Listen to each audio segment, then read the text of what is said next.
आजमगढ़ के फूलपुर कोतवाली के खुटौली लोधी पुरवा में परिवार में ही जमीनी विवाद को लेकर 65 वर्षीय बुजुर्ग की हत्या कर दी गई। मंगलवार को सुबह जानकारी होने पर फूलपुर कोतवाली की पुलिस मौके पर पहुंच गई और जांच पड़ताल में जुट गई। पुलिस ने शव को कब्जे में लेकर पोस्टमार्टम के लिए भेज दिया। सोमवार को रात्रि में 65 वर्षीय राजेंद्र यादव पुत्र दल सिंगार यादव की सोई हुई अवस्था में किसी हत्या कर दी। सुबह चारपाई पर ही मृतक राजेंद्र का रक्त रंजित शव मिला। फूलपुर पुलिस जांच पड़ताल में जुट गई। आपको बता दें कि जमीनी विवाद को लेकर परिवार में विवाद चल रहा था। मृतक के पास कोई संतान नहीं है, वो अपने भतीजे अखिलेश के साथ रहते थे। मृतक के भतीजे अखिलेश यादव पुत्र सुरेंद्र यादव के पुत्र अंशुमान यादव द्वारा बताया गया कि रात्रि में उसके दादा के छोटे भाई राजेंद्र यादव पुत्र दल सिंगार यादव को मृतक के सगे भतीजे कमलेश यादव, योगेश यादव पुत्रगण सुरेंद्र यादव और सुरेंद्र यादव उम्र 68 वर्ष पुत्र दल सिंगार यादव द्वारा जमीनी विवाद को लेकर रात में धारदार हथियार से मारकर हत्या कर दी गई। मेरा नाम अंशुमान यादव सर। कहाँ के रहने वाले हैं? मैं खुटौली का हूँ। खुटौली लोधी का पूरा गांव है मेरा। और जिनकी मौत हुई है उनका नाम क्या है? उनका नाम राजेंद्र यादव है और उम्र 65 वर्ष के आसपास है। वो आपके क्या लगते हैं? वो मेरे मतलब चाचा काका लगते हैं, लेकिन सगे काका नहीं है, मेरे सगे बाबा के छोटे भाई थे वो। अच्छा, सगे बाबा। और उनकी कोई शादी वगैरह नहीं हुई थी, तो वो हमारे में रहते थे। अच्छा, आपके यहाँ रहते? मेरे यहाँ रहते थे। और मतलब जैसे मेरे पापा 4 भाई लोग हैं, तो 4 भाई लोग आपस मतलब विवाद हुआ था बहुत पहले का, लगभग 2017-18 का। तो मेरे पिताजी को अलग कर दिया गया था और 3 भाई और मेरे सगे बाबा एक में रहते थे। मेरे पिताजी, मेरे हम दोनों भाई और दादी एक में रहते थे, लेकिन कोरोना के बाद छोटे बाबा की उन्हीं लोग के साथ रहते थे, लेकिन तबीयत खराब होने की वजह से ये हमारे साइड आ गए थे। छोटे बाबा जिनकी डेथ हुई वो हमारे साइड आके रहने लगे थे।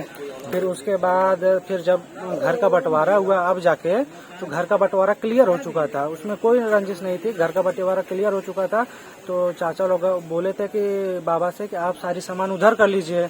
तो बाबा मेरे सारी सामान उधर कर लिए थे। तो उसके बाद जब मेरे बाबा बोले, छोटे वाले बाबा, कि आप लोग भी सामान इधर कर लीजिए। जब सब लोग सामान इधर करने की बात आई तो इनसे झगड़ा हुआ था और मेरे पास फोटो वगैरह था। फोन तो स्विच ऑफ हो गया, तो उसमें बेलचा इतना बड़ा बड़ा लेके दौड़ाए थे मारने के लिए। हम लोग बचाए। हाँ, कल बचाए थे। तो कल एक पुलिस वाले आए थे, उन्होंने विवाद को संभाला और उसके बाद बोले कि कल आप लोग पंचायत रखिए। आज पंचायत होनी थी 7:30-8 बजे सुबह में। और उसके बाद पुलिस भी आने वाले थे कि मतलब विवाद खत्म हो जाए।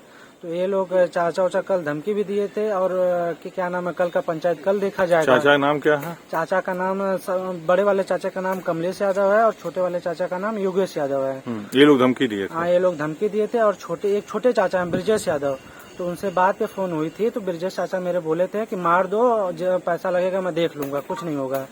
तो उसके बाद रात को लगभग 10:30 उस बजे तक ये बाबा मेरे इस नए वाले घर से खाना खा के बरामदे में सोने गए।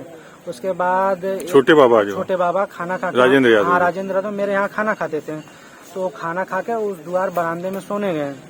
और हमेशा कभी भी बड़े चाचा बाहर नहीं सोते थे, लेकिन कल बड़े चाचा बाहर, कमलेश जो है वो बाहर बरामदे उनके खाट के बगल में एक चौकी लगी थी, वहाँ पे सोए। और उसके बाद ये लोग रात में मार डाले हैं। और सुबह में जब हम लोग देखे हैं तो फिर मैं शोर सब मचाया हूँ, तो मेरे चाचा लोग ये लोग गाड़ी से भागे हैं, तो मैं पकड़ नहीं पाया हूँ।